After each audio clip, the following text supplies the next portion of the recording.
Hey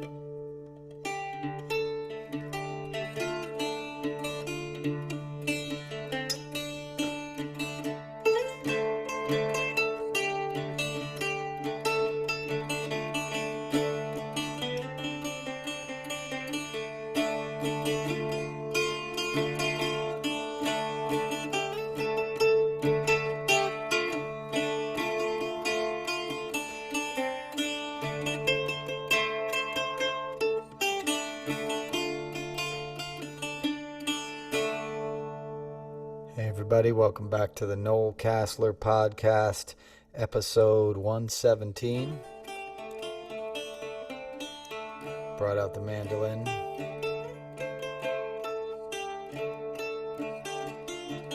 Octave mandolin. Mandola, whatever you want to call it. Irish bouzouki.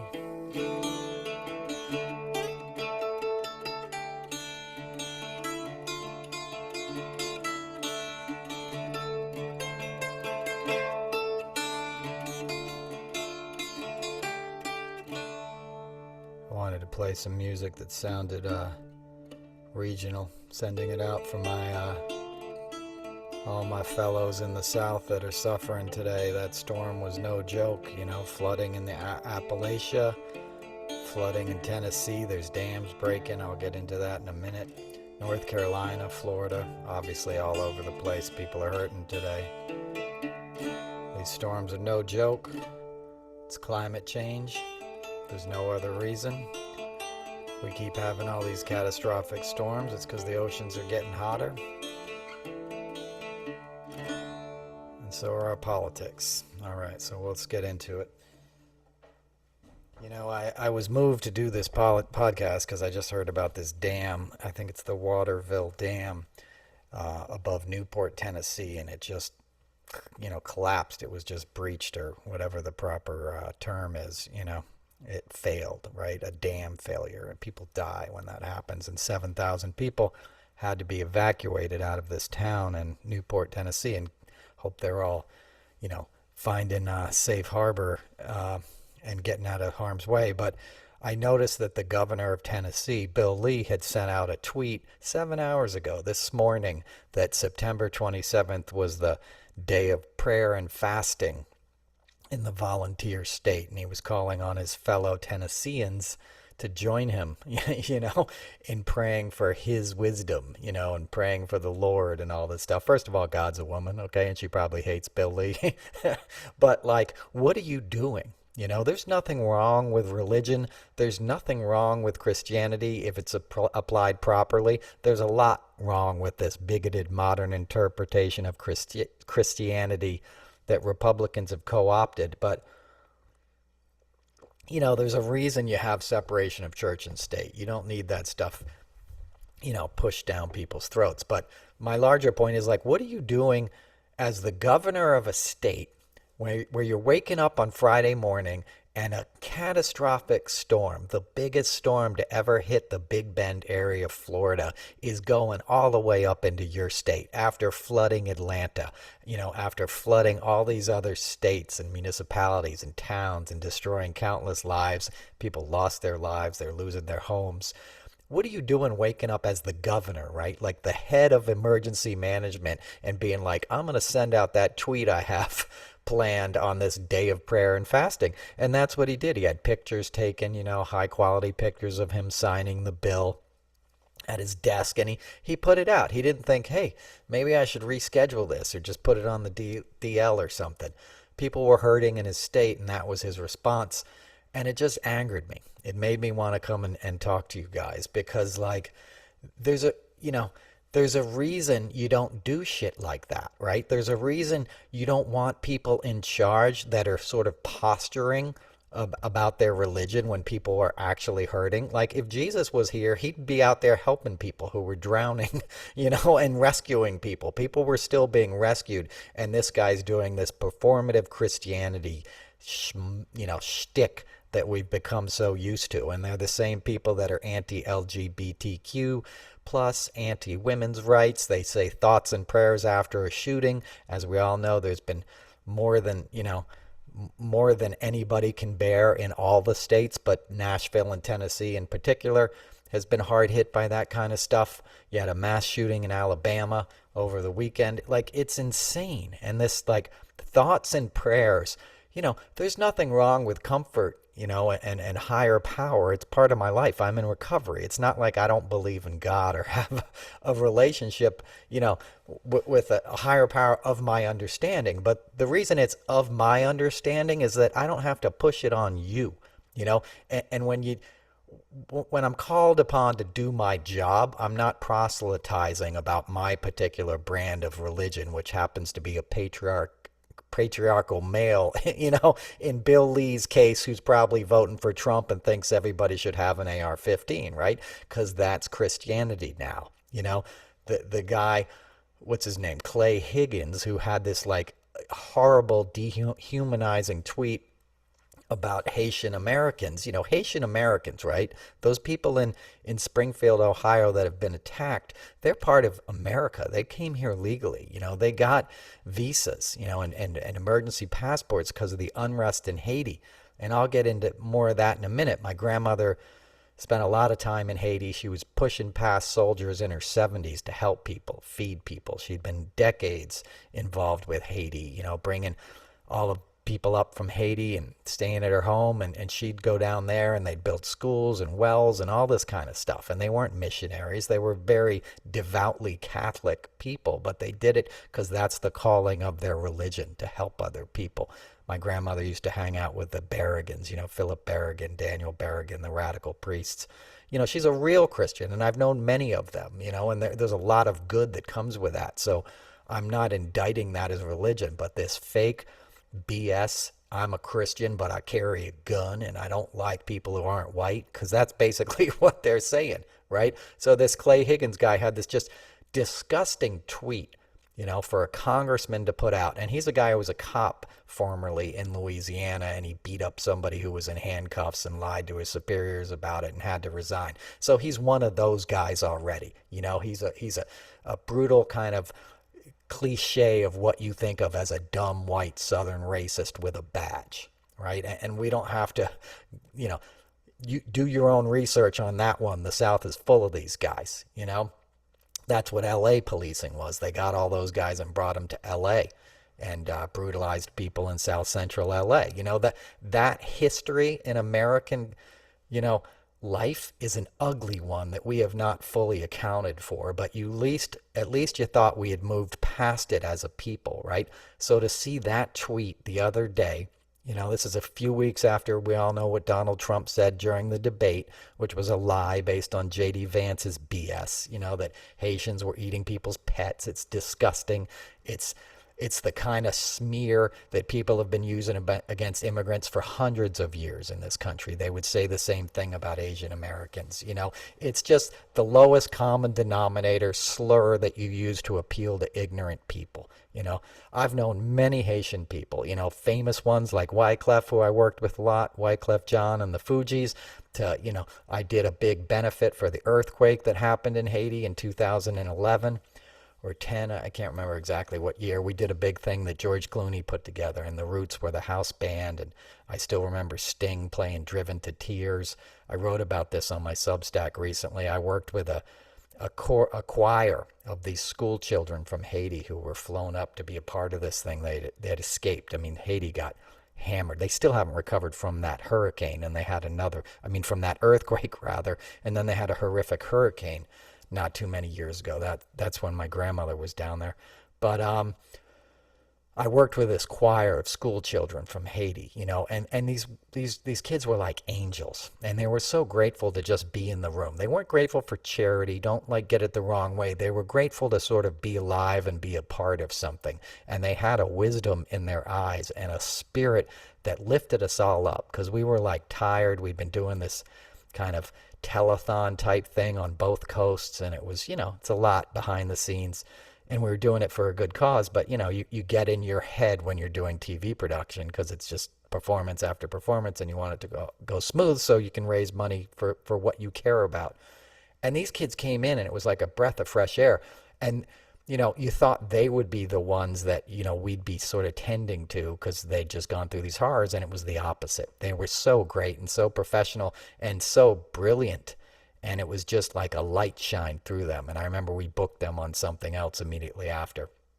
So, you contrast that with, you know, and if you know anything about Haiti, it's a beautiful, poetic people who've suffered, immensely because of corruption. They were the first country in the Western Hemisphere to throw off their colonial enslavers. They kicked the French out they started in 1780 something, and by 1804 they were a free nation, and that freaked out the founding fathers. George Washington, Patrick Henry, these guys took notice. That's kind of the beginning of our Second Amendment. They wanted a well-regulated militia because the dudes in Virginia, like George Mason, were like, hey, what if what happened in Haiti happens here? I don't know if I trust this federalist thing that you're going to come and save me. Because some of you guys are anti, slavery already. I can smell it on you. You know what I mean? So they wanted their own guns, right? So that's a simple version of where the Second Amendment comes from anyway.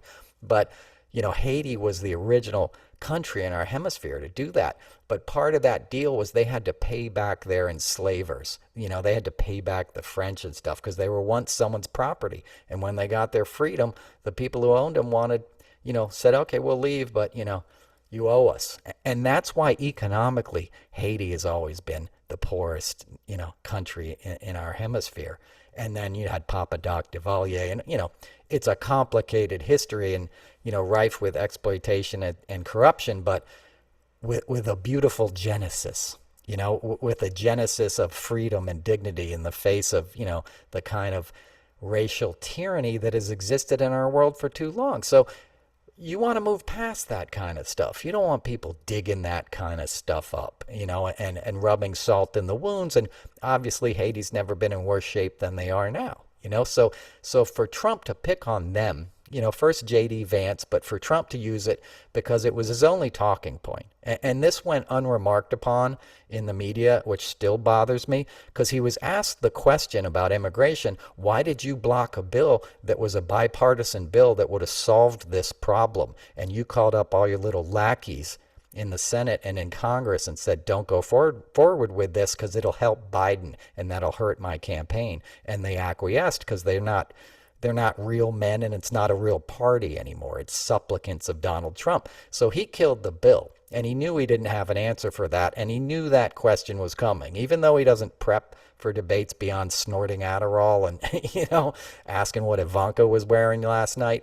He does know when he's going to get nailed on something, and what he always does is pivot. He'll say something outrageous on purpose because he knows that will become the story, and that's exactly what he did there, and that's exactly what happened, right? It became the story because it was so outrageous that people are still talking about it. And another kind of media fail. They did fact check him pretty well in that debate, and obviously VP Harris wiped the floor with him, but he pulled out that trope and he threw gasoline on a fire for the people of Springfield, for Haitian Americans and Haitian immigrants all over this country. He made kids unsafe going to school. He made hospitals fall under bomb threats, schools, institutions. That city has been in unrest for weeks, and it happens to be a city that J.D. Vance represents as a senator. It's in his state that he is elected to serve. He wasn't fairly elected. Peter Thiel spent $15 million and handed him the seat, and he beat Ryan, I think, who he was running against. But my point is, you're punishing people that have already had a bad situation. You're making it worse, and you're making them targets, and you're appealing to the worst instincts of the people who live there. And most of those people are good people. They're like, this is not the reality. We don't think they're eating pets and dogs. A few whack jobs will hear what J.D. Vance says or watch Fox News and believe it, but normal people just want to work.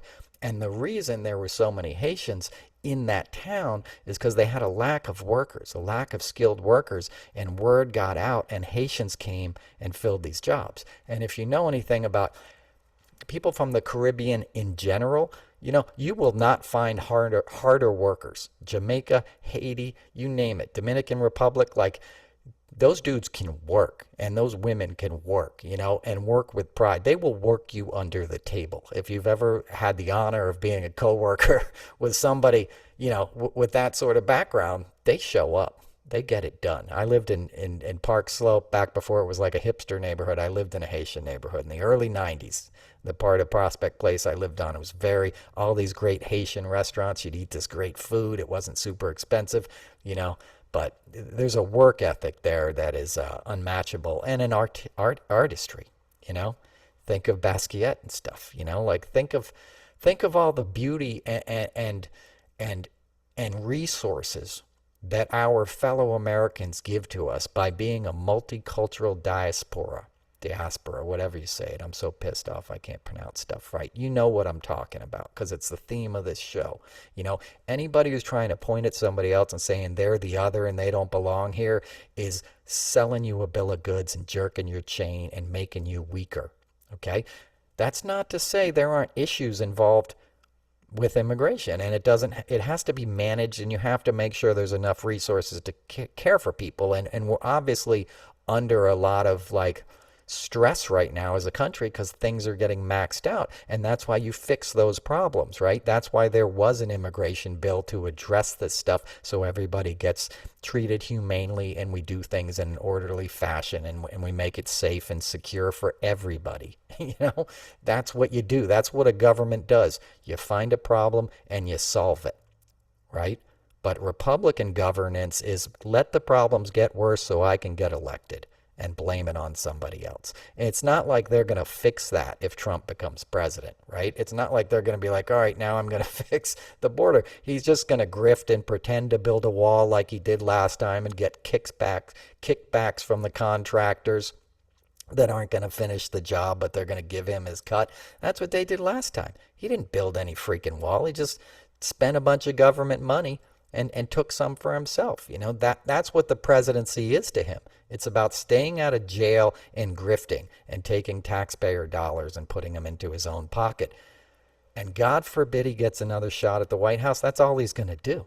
That's what this Elon Musk thing is about, where he wants Elon Musk to be some kind of government efficiency czar, where he'll come in and trim the fat from our federal budget. Can you imagine what a nightmare that would be? And the point of that would be, Trump gave it away in the speeches when he was talking about it. A few days after he said that would be a good idea, he said, why don't we have a sovereign wealth fund, like Saudi Arabia or Singapore or somebody? Well, because we have a deficit. We don't, we don't have extra money because you ran up the debt $7 trillion during your presidency. The only time we've had a surplus is when a Democrat has been in office. Bill Clinton had a huge surplus, and George W. Bush blew it in about 16 months of his presidency. It was all gone, okay? Republicans don't ever end up with a surplus because they give all the tax breaks to wealthy people. So that's why we don't have a sovereign wealth fund, but you could see Trump's wheels turning. He's thinking, why don't I have this big slush fund that I can handle, and keep, for myself and hand out to my cronies and stuff. So that's where Elon comes in. He's envisioning Elon coming into the government, cutting, 30,000 jobs here, 20,000 jobs there, getting rid of the Department of Education, getting rid of all these programs that Elon would be more than happy to get rid of because he doesn't want any regulation, right? He just wants to be some whack job launching his rocket ships out of Texas and not paying attention to any environmental stuff and not having any kind of regulations on any of his businesses. So that would be the deal. He would sort of, loot and pillage our government. They'd put the extra cash into some hedge fund that would be controlled by Trump and his kids or Jared Kushner or something. And, we would suffer. They talk about a banana republic. We would be that. We would be like Russia. It would be a kleptocracy. One guy at the top and his buddies would control all the wealth. The rest of the people would be serfs, and there would be a large amount of people that were sort of enforcers. And that's what he's building now. That's why I always talk about he's building an army. That's what you have to pay attention to. And that's why I sort of hopped on here to do this rant of a podcast, because when I saw that from Bill Lee, it just, it came at the same week where they executed Marcellus Williams. I wrote a Substack about this on Noel's Notes. If you're not subscribing to that, you should, because that's where my more cohesive and thought out kind of things go into writing. But, that guy was killed. He was murdered by the state of Missouri on Tuesday night. Right? He was clearly, if you don't even want to believe he was an innocent man, which I do believe he was innocent, his trial was a sham. There was no DNA. He was convicted on a couple of jailhouse snitches who got their own sentences shortened and got paid somehow, like they made money off it. You can do the research on this. It was just a sham trial, and everyone knew it. And the prosecuting attorney in his original trial joined with his defense counsel and said this guy should not be on death row. Okay, it was so obvious that it was a miscarriage of justice, that he should have, they should have had to stay on his execution and figured it out.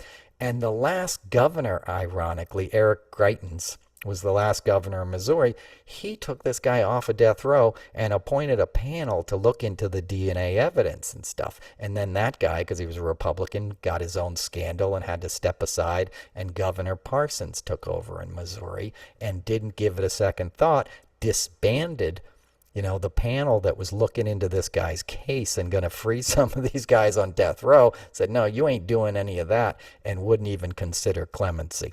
And then his case went to the Supreme Court, and they refused to block his execution on Tuesday night, and that was it. He had some chicken wings and some tater tots, and the state put him to death in our name. Right? Clearly an innocent black man in America, one of God knows how many hundreds. Sister Helene is a great resource on this. She follows me. One of my few things I'm proud of is that she follows me on Twitter. She was a hero of my grandmother's, and that's a real, that's a real Christian right there. Somebody who's caring for people that other people want to ignore. So to think of these white governor guys not having any conscience, but letting this guy go to his death because you don't want to admit that you were wrong, and you don't want to show your constituencies that you're trying to hold power over, that a white man could be wrong and a black man could be innocent, right? He was guilty because of the color of his skin. That was really the message that the governor was trying to send by not even considering clemency, and he's done that in every case. They don't even think about it because, that attitude is, well, he must be guilty of something. That's that good old boy attitude. So to have the Clay Higgins tweet, Governor Bill Lee, and then Governor Parsons all in 1 week, when the top of that party, right, when the nominee, Trump and Vance are running on this lies about people with black skin, right, from Haiti that are coming here to eat your pets and rape your kids and all this bullshit stuff that they make up because they're appealing to those ignorant white people that still believe this crap. You should be outraged if you live in Missouri. And by the way, the governor did pardon that whack job couple who showed up on their lawn during the Black Lives Matter movement with their guns and stuff. You remember those guys and they got in trouble for it? He pardoned those guys, right? If you're white, you can get off. Trump's getting off every case he gets practically, right? Somebody's like, oh, well, we better reconsider this. He perhaps should be a king. He's president. He can't break the law. Right? But a black guy who gets railroaded by a couple of freaking KKK type cops somewhere in the South or the Midwest, it doesn't deserve a second trial, a fair hearing when his DNA's not at the scene. That's what happens. They murdered another guy yesterday. Another guy was on death row. They killed him with nitrogen and he suffered for like 10 minutes or 5 minutes or something horrific. I read about it today. When Trump, and I'll get off this subject because it's almost like too overwhelming, but you got to think how it all ties together. That's what I'm talking about. When he knew he was leaving office, they ramped up all the federal executions. For some reason, Bill Barr just got a hard-on to start executing people on federal death row. The guy I'm talking about, Marcellus Williams, it was a state case. Most murder cases are state cases. That's why the president can't just pardon them. People ask, why didn't Biden step in? He doesn't have the jurisdiction. He can only pardon a federal death row inmate. But when Trump was leaving office, they just killed, like, I don't have the number available to me, but like, just, we killed more people in like 3 weeks than we had in like the previous like 15 years or something. They just started like executing everybody. And it's part of the whole attitude, this law and order crackdown kind of thing is what they want. Because if you're not on their side, you're going to get thrown in jail or you're going to get executed. That's what happens in North Korea, right? That's what happens in Russia. That's what Hungary, and Turkey and all these places. You don't want to go to jail in Saudi Arabia. All of Trump's buddies, right? These non-democratic nations that are run by dictators. That's what Trump admires. There's a clip of Trump recently. It's recently been making the rounds. I don't know exactly when the clip is from, but he's standing on the side of the stage and he's talking to a reporter or somebody, and he's talking about Kim Jong Un, right? And he's like, I think it's from his last term, but he was like, yeah, that guy, when he goes out and talks, everybody stands up straight. They stand up at attention. That's what I want here. Why can't we make that happen here? That should horrify every American, that's this guy's dream, that he wants just to wield power over people in such a perverse way. That's what this is about. And the deputies, right, of that sort of like crackdown, that iron fist ruling kind of class, is going to be these governors, these Republican governors who refuse to show any mercy, who refuse to like take any action when, month after month, there's mass shootings in their states. There's classrooms of kids slaughtered, and they won't even think about questioning the NRA or imposing any kind of gun control. It's disgusting. And they have these little fiefdoms. You look at DeSantis. Ron DeSantis is down there.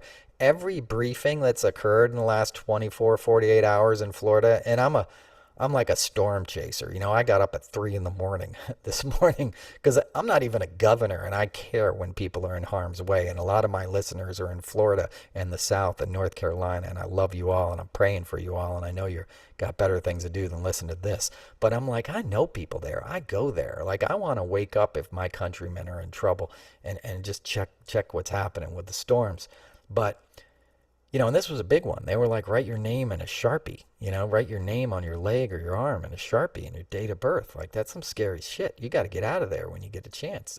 You don't hang out for that stuff. But every briefing that Florida had, they would open the briefing with, I'd like to thank the governor for his leadership. I mean, it was like being in North Korea hearing this stuff. You would always thank the boss, if somebody was at an agency, but they had to open with it. It had to be the first thing out of their mouth, which means they were instructed to speak that way, which means your governor is looking at that as an opportunity for self-aggrandizement, not an opportunity to serve the people in imminent peril. And we already know that, right? Because he's sided with the insurance agencies. And this could be the storm that breaks homeowners insurance as something anybody can get in Florida, because it's just going to be too costly. And these same governors, right, they struck the words climate change out of any kind of state literature in Florida and much of the South. They're denying the reason these storms are happening. They're happening because of fossil fuels. I was just in Florida since the last time I talked to you. I spent 7 days down there, man. Everybody's driving giant pickup trucks. What do you need a big pickup truck for in Florida? And they're not only driving them, and they do it up here too. They pull up to a store and they leave the engine running and the AC on. They lock the car and they go inside the store, or they sit in the car for 10 minutes, listening to the radio or talking on the cell phone. Like, they're burning fossil fuels. That is what's heating up the planet. This is not a mystery.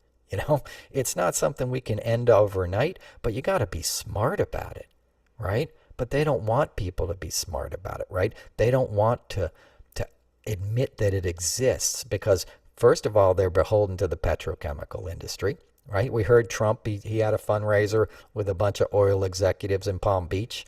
And he said, find me $1 billion and you can do whatever you want. Donate $1 billion to my campaign or something ridiculous like that. He literally said it. Usually, people didn't used to say stuff like that out loud. He does, right? So you have that situation. And they don't want people thinking, I got to conserve, I got to buy a smaller engine car, get an electric car or something, because they want that as I've said a million times on this podcast, they want these jackasses buying and driving around in these big pickup trucks because it's part of the whole iconography of the movement.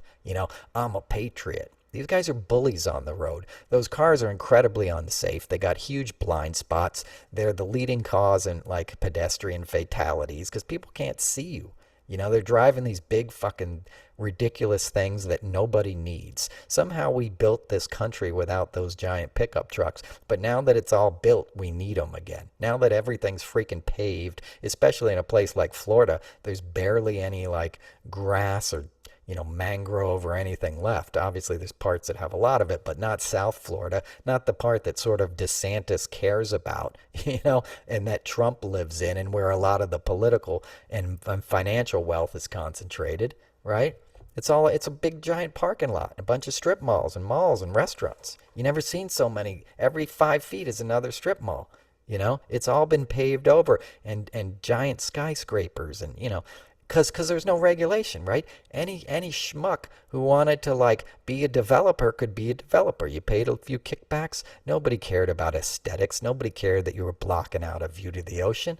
It was money, right? And they're using more energy than anybody else because you walk into a building down there and it's 65 degrees, it's 110 outside, right? So they don't want people to get hip to that because it goes against the brand. Right? They don't want people to start thinking about conserving energy because that's not freedom, right? Because they're selling freedom and patriotism and the American way as sort of the opposite of what wokeism is and liberalism, and people that care about the environment and the planet, as if you can't have both things. Nobody in the Democratic Party is trying to, eliminate fossil fuels overnight. We know that's impossible, but we have to work towards doing it. We have to be sane. They're sane in Europe, right? They're sane in Australia and all these other countries, right? They're driving small cars. They're using public transportation. Go to Holland. People are riding bikes. You know how much better your life is when you're commuting on a bike, as I did in New York City for 20 years?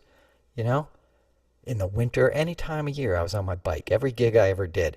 You coming out of Radio City Music Hall, you're working on the Grammys or some show with me, I'm unlocking my bike at the end of the day and riding home through Central Park, even if it's 10 degrees out. It was wonderful. Gave me a chance to clear my head, and it turned my city into Paris. I'd lived in New York since '94.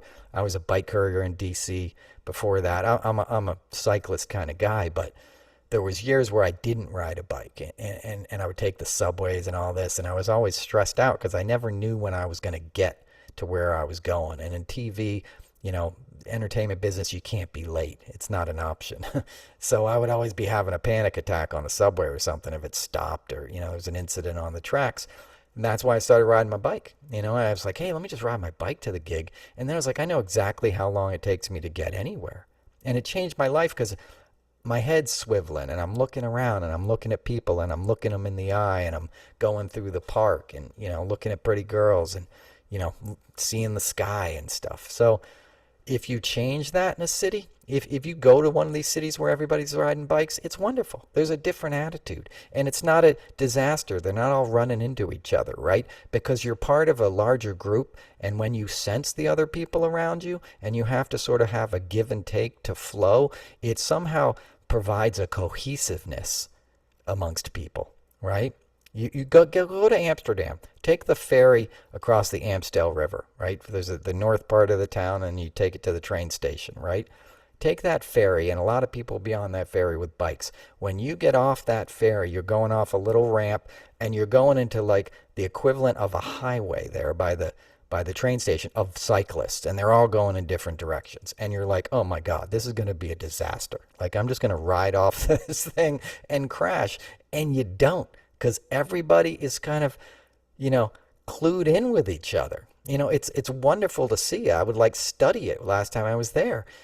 And it's because of what I just said, because you're aware of your fellow humans. But now people get in these cars, and especially these giant pickup trucks, so they're already coming at it with a political grudge, right? I'm always riding around in a Volvo, so they don't like me. But everyone's isolated and everyone's cutting each other off and trying to pass you in the traffic. And now they got these giant mufflers, right? And engines that sound like a blitzkrieg when they're going by you. That's to intimidate people. And that kind of stuff used to be illegal, by the way. We used to have like catalytic converters and like smaller mufflers, and we tried to have our cars burning clean. Now they're coal rolling. Now they customize them with giant mufflers, spewing out stuff that gives you cancer, you know? Carbon monoxide, like it's poison, right? And we don't even care anymore because the cops and stuff are kind of part of the same fabric of the dudes who think that's cool. So no one's doing anything about it. I'm sure it's still technically illegal, but it's clearly unregulated. And you see the effect it has on a society. Go out on the highways and see how people are treating each other. That's unsustainable. That may sound like a minor thing, but it's not, because it's a breakdown of the sort of rules of civility. And you don't want to lose that stuff, because that's how a society functions. You function by holding the door for one another. You function by letting somebody else go when it's their turn. When you come to a four-way stop, you let the other guy go, or whoever got there first. You practice common courtesy because it's a way to respect yourself, right? You treat others the way you want to be treated, which is also, by the way, as you well know, a tenet of any religion, and most especially Christianity, right? Do unto others as you would have them do unto yourself. Forgive thy neighbor, right? There's none of that in modern Christianity, and there's none of that in the culture of MAGAism, right? Because they want their followers to feel like they're the empowered ones. They're the bullies. They're the tough guys, and everybody else needs to get in line. And that's how they drive down the road, as if they're making a statement. And in many cases they're flying a Trump flag or something, or they got all their gun stickers and their screaming eagles and all the kind of crap I've talked about before. And the reason I've talked about it, because it's not minor, it's important, and you can see the effects on people's psyches now. And those people are in bed with Trump, and they're believing lies. They're believing the lie that Trump is better on the economy. No, he's not, and he's not gonna be, and he's never been. He's never ran a successful business in his life. He's had 6 bankruptcies. I did a car rant about it this morning. He was in 4,000 lawsuits before he was president. 4,000 lawsuits from not paying his bills, from stiffing contractors, He didn't make any money at casinos where he was laundering money for the mob, All he had to do was take a bag of cash and clean it for a bunch of guys with bent noses, from Brooklyn. And the business itself was basically like dealing to addicts, right? A lot of gambling involves addiction, so it's hard to lose money when you're selling an addictive product, right? Just ask Big Tobacco, or the CIA. That's a cocaine joke, right? But he lost money at that. He doesn't know anything about business. He paid somebody to take his test to get into Wharton, He paid somebody to take his test. He can't read. I've told you all this stuff a million times. He's always been a huckster. He's hawking $100,000 watch now, and his wife's trying to sell some stupid book, and NFTs and playing cards. It's all a grift. So for these, hard-working Americans that are buying this shit, like, I feel sorry for them. Not just actually buying the products, but I mean buying the dogma, buying the belief that he's better at the economy. And a lot of reason that they're buying it is the media has failed, right? The media takes it as a given that, yeah, Trump is better in the economy. No, he's not. Republicans are not in general. That's always been like a misnomer. Reagan came in, deregulated Wall Street. Michael Milken, Ivan Boesky, Carl Icahn, who's still Trump's advisor. These guys raided companies. They had LBOs, leveraged buyouts, where they'd borrow money, buy a company, strip the money, strip the assets from the company, write off the debt that it cost them, and walk away with a profit while they destroyed a company. And by destroying that company, they destroyed towns. They destroyed countless lives. That's what Wall Street was about. If you watch that movie, greed is good. That's what it meant. And they turned these cities and towns into rust belts, right? And then the Sacklers came in, and put an addictive painkiller in a lot of these regions. And everybody got addicted to that. So those guys are getting, and that's all. And who did they pay? Who were they paying off? The pharmaceutical industry, right? I mean, some Democrats, have taken that money too, right? But it's primarily been Republicans, right? Because it's the greed is good philosophy. Wall Street, well, my donors are making money and I'm getting a piece of it, and that's who I represent, not the common folk, to use a, sort of quaint term to describe people. People aren't common. Everybody's complex. Everybody's the same. Is the other thing is you can't oversimplify people. Sophisticated Fifth Avenue people are not necessarily any more sophisticated than somebody working hard in some town you've never heard of and with a funny name in a state you've never been to. They're just as deserving of dignity and education and health care and culture as you are, right? And we even in the worst era of the robber barons, your Carnegies and Rockefellers and all that kind of stuff, they understood that. At least they'd go back and build a library or something in this town where everybody was going to end up working in a factory or in a mine or something. At least they would make sure you had something. Modern Republicans, they just strip it, man. Look at 2008. Look at that financial crisis. That was because of an investment instrument, where these shady brokers were selling these mortgages to people that clearly couldn't afford them, right? But they were making money off of the transaction, so they did it. And then people ended up with homes they couldn't afford, they couldn't pay the mortgage. We know what happened next, Lehman Brothers, overnight. I was in New York and my friends I saw them walking, walking into meetings, shell shocked, walking out of Park Avenue, out of Lehman Brothers with all their stuff in a box overnight. Right? That's what republicanism will get you. That's what deregulation of the financial industry will get you. And don't even get me started on what deregulating companies will get you. It'll get you cancer. It'll get you a kid with 11 fingers, who's suffering every day of their life. It'll break your heart as a parent when some company comes in and poisons your water or your air. Because that's what they'll do left unregulated. Every time there's a regulation in a government, agency, it's because somebody died, right? They don't just make up regulations and then say go, right? How it works is they're unregulated and bad stuff starts to happen and people sue and get laws passed, right? And then they say, okay, you got to kind of do this now, and then they figure out a way to work around it. And you have an agency is like, no, I see what you're doing. You're not going to be that slick. We're going to continue to regulate what you do for the good of all. So you don't get too greedy and take shortcuts and start dumping stuff in the river behind the plant because you think nobody's going to notice. That's what they did in Ohio and Pennsylvania and Kentucky, and Alabama and Mississippi and West Virginia. They did it everywhere. They did it in New Jersey. They did it in New York. They did it in the Hudson Valley. GE was dumping PCBs into the Hudson River for 100 fucking years, till my man Pete Seeger cleaned it up. A lot of other people did too, but the Clearwater Festival, that's what that began. It was a folk festival. I worked with Pete a lot. I'm a tangent on that. But even RFK Jr., Freak Boy was even involved in that for a while when he pretended to care about things.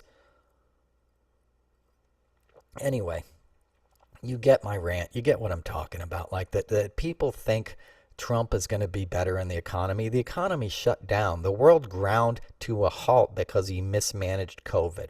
Okay? Had Hillary Clinton been president, you still would have had a pandemic, but she wouldn't have bullshitted you about how dangerous it was when he was denying it in January and February. She would have took precautions and said something serious is coming. Let's stop having concerts. Let's stop all these events that are going to spread it. Let's start wearing masks. Let's get the CDC going. Trump had already dismantled what Obama set up a pandemic preparedness office because he saw that this was coming. It wasn't a surprise after, avian flu and all this kind of stuff. People knew it was coming down, right? And we were trying to prepare for it because that's what a government does. A conscientious government tries to protect the people first and foremost, right? Trump came in, dismantled the office of preparedness. So we were completely unprepared. He bullshitted about it. He didn't want to admit it existed, even though he admitted it to Bob Woodward in late January.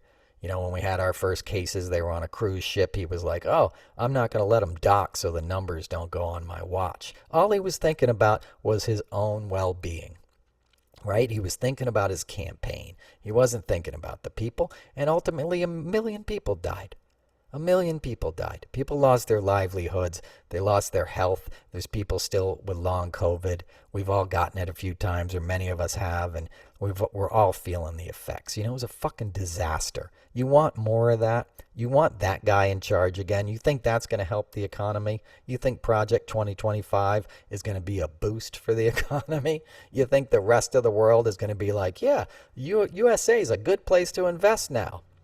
They're going to be scared because they're going to know we lost our minds. And that's what this election is about. This is about the soul of our nation. Okay? So don't let somebody talk to you about like economic metrics as if you're going to pay a little less at the gas pump if Trump's president, as if that would matter. Don't buy this bullshit of J.D. Vance pulling out a dozen eggs, saying eggs have gone up. Like they're counting on you to be stupid if you're buying this bullshit. And we're not stupid, right? But we're human, and we're only as good as our surroundings in terms of a lot of the messaging, right? And a lot of the messaging you get is this bullshit, both sides are equal, kind of like, we got to be honest, we got to make it a level playing field at the New York Times and the Post. That is not the right attitude. This is not between a normal Democrat and a Republican, right? If John McCain had beaten Obama, we would have survived. Nobody would have been freaking out and pulling their hair out. Yeah, you wouldn't agree with some of the policies, but the world would have gone on. That's not what's at stake now. Now democracy does not go on if you let that lunatic back in office. And he would only last a year or two. J.D. Vance would somehow, shiv him in the back, right? Or 25th Amendment him, or Trump would just leave or something with a full pardon. And then you'd got a schmuck like J.D. in charge. He'd make Elon Musk vice president or something. Not to give you nightmares, but, don't let it happen. Don't buy the bullshit. Trump is not better on the economy. He's not better on anything. You go down the list, there's nothing that he would be better at than Vice President Kamala Harris, period. And Tim Walz. Tim Walz would be like the uncle we need. We've gone through a tough time as a nation, right? We've had an evil stepfather. That's what Trump is, okay? So Tim Walz is the good uncle who's going to take you to a baseball game, let you talk about your feelings, and make sure things get squared again, and point you towards the future. He's a kind of loving father figure we sort of need, because you've seen the opposite, right? And I'm only using these terms because that's what it's about. And Kamala is, VP Harris is, she's smart, she's experienced, she's a steady hand in a world that's falling apart. I don't have time for the geopolitics. I'll get back on here soon and do that. But, the world is coming off the rails. The last thing we need is a madman in charge of this country. You got to vote blue. Okay? So that's a good rant for now. Let me talk about Tragically Hip. The Tragically Hip are one of my favorite bands. They're from Canada. My Canadian friends listening, I love them. I got a guitar in the barn I'm going to have to pull up for next time. It's a 53 Hofner that I bought in Kingston, Ontario, because it reminded me of a guitar that Gord Downey played in a video I saw, because they only imported these kind of guitars into Canada. And after World War II, the Selmer Company would bring them into Canada. If you watch the video from Ahead by a Century, he plays that one. So I got one. When I was in Kingston with Jackson Browne on a Jackson Browne tour, I woke up and the Kingston guitar store was right across the street from our hotel, and I went over there and got this guitar. It's my Gord Downey guitar. But anyway, I've loved the Tragically Hip since about 98 when Phantom Power came out, and I was watching Much Music. They put it in New York City for just a little while. You could get it on basic cable, and I saw the video of Bob Cajun, and I was like, what is this? Who are these guys? This is the best thing I've ever heard. This is incredible. And I called up a buddy of mine from Toronto, because I went to drama school in New York, but a lot of my classmates were from Canada. They would all come down to go to the American Academy of Dramatic Arts, where I attended, and so I had a lot of friends from Canada. So I called up my friend in Toronto and I said, have you ever heard of this band, the Tragically Hip? And he's like, yeah, it's the biggest band in Canada, dude. And he sent me their whole catalog. This is 1998. and I fell in love with them, and I've been a fan ever since. I missed seeing them at Woodstock '99. That was basically the reason I went to that gig, and ended up in the medical tent because it was such a disaster. So I missed my band there. But you guys know the story if you're Canadian. If you don't, it's one of the greatest bands ever, and it's one of the greatest stories, and a beloved Canadian institution. And they just made a documentary called No Dress Rehearsal, and it's on Amazon, and you should watch it. It's 4 parts, and it's a great story of brotherhood and bands and a country, because that band sort of explained Canada to itself in a way. I'm not a Canadian, so I can't speak with authority. I'm a big fan of Canada, and I've traveled all across it and done a lot of stuff with the Trailer Park Boys, who were friends with the Hip as well. They did a video together.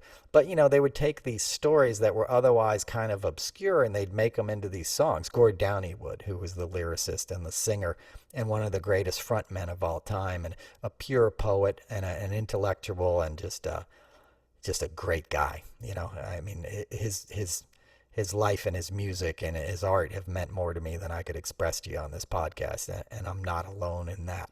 And I don't even want to get in. We lost him in 2017, and in 2016 they did their final tour, and he put himself through all kinds of. He had I don't know. I'm not good with medical terms. He had brain cancer, glasto, however you say it. Whatever. This is not a medical show. He had the worst kind of brain cancer, incurable, and he went through just all kinds of chemo and surgery and stuff so he could do this last tour, basically, so the band could say goodbye to their fans, and they did. And it's one of the most beautiful things I've ever seen in humanity, because the love that comes back out, that the love that they gave back to him is something to witness. And that's the best of us. That's who we are. We're all one people. And as I say all the time, the arts can bring us together, right? Forget about the political divisions, That stuff is almost an illusion, right? It has real world stakes and consequences, and that's why we talk about it and we fight, in a peaceful way for our ideology. But at the end of the day, we're all people, and we get together and we dance together and we cry together and we sing together. We can do anything together, And this particular band, a big part of the story was that they never made it in the U.S. Who cares? They were huge in Canada. They didn't care. But I would always say to my Canadian friends, it's good that they didn't, because that last tour and that last concert that they played from Kingston, and for you guys that don't know what I'm talking about, when they did their last concert, half of Canada watched the simulcast, right? People up on the Arctic Circle were watching it. People in every town in Canada stopped what they're doing. I'm going to cry.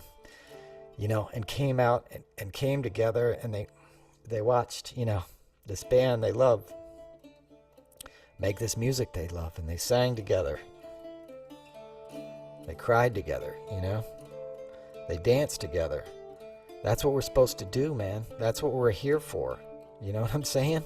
We're here to live and to love and to learn and to help each other. Anyway, this story is a great example of that, and it's just great music, Rob Baker, Johnny Faye, Gord Sinclair, Paul Langlois, and Gord Downie, the Tragically Hip. Man, what a band. So check that out. It's called No Dress Rehearsal. I would definitely watch it if I were you. It's the kind of music that'll change your DNA, make you smarter just by listening to it. Make you happy, too. Anyway, that's probably a good place to stop. I wish you all peace. I know it's a tough time for a lot of people. Hope everybody, dries out and does well who's affected by the storm. Thanks for all you guys buying those t-shirts. I never had to ship so many t-shirts in my life. You don't have to order anymore, okay? I'm going to put some watercolors and some paintings on the website. I'll show some next time I do a show or something, figure out how to ship them to you. But thank you for all the support. Noel's Notes on Substack, I would sign up for that, noelcasler.com. You can find me on Twitter. You can find me wherever you need to find me. We got about 6 weeks left, not even 5 weeks. This is serious. Reach across the aisle. Reach across to your neighbors. Make sure people are really understanding what's at stake, okay? Because there's too much at stake to articulate in one particular episode or in one particular rant. But, it's all at stake, right? It's like I just said about the hip, man. Don't we want a country where we can come together and be together again and heal? We got wounds we need to heal from. Art will help us do that. Music will help us do that, Literature and painting and other cultures will help us do that. We are a land of immigrants. Don't let anybody tell you otherwise. Love each other. All of each other. Okay? Peace. Noel Casler Podcast, episode 117. Have a good week. Bye.